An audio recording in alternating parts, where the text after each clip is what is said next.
Hello everyone, स्वातंत्र्य दिनाच्या सगळ्यांना हार्दिक हार्दिक शुभेच्छा. आजपर्यंत तुमच्याकडून माझं कौतुक झाले. Please adjust ma'am. I will translate later. I will try.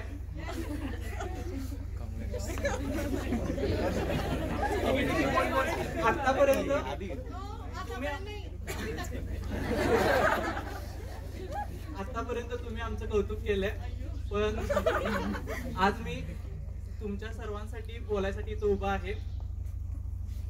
आज आम्ही कॉन्फिडंट आहे. लाईफ मध्ये येणारे चॅलेंजेस फेस करतोय.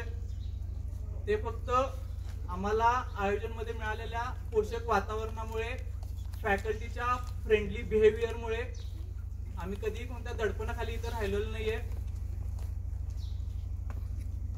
कॉलेजच्या कॅन्टीन मध्ये तर आम्ही घरातलं किचन असल्यासारखं कॉलेजचं कॅन्टीन यूज केलेलं आहे.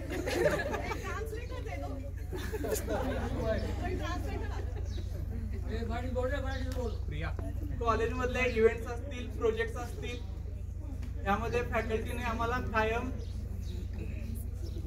डिसिजन घ्यायची पॉवर दिलेली आहे. तर घेतलेल्या डिसिजनची जबाबदारी घ्यायला शिकवलेलं आहे.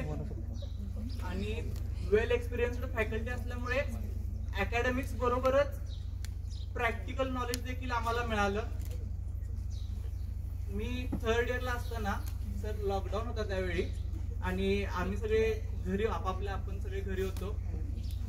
आमचे जॉईंट फॅमिली असल्यामुळे ऍट अ टाइम 5 लोक कोविड पॉझिटिव्ह होते. त्या सेमला माझे 5 ते 6 सब्जेक्ट राहिलेले. पण नंतर कॉलेज चालू झालं. आमचे HOD सर सगळे फॅकल्टीने मला एकत्र बसवलं आणि सांगितलं की मयुरेश हे होते, आपल्याला हे करायचं आहे. मित्रांनी मोटिवेट केलं. नेक्स्ट सेमला ऍट अ टाइम 15 सब्जेक्ट माझे मी काढू शकलो.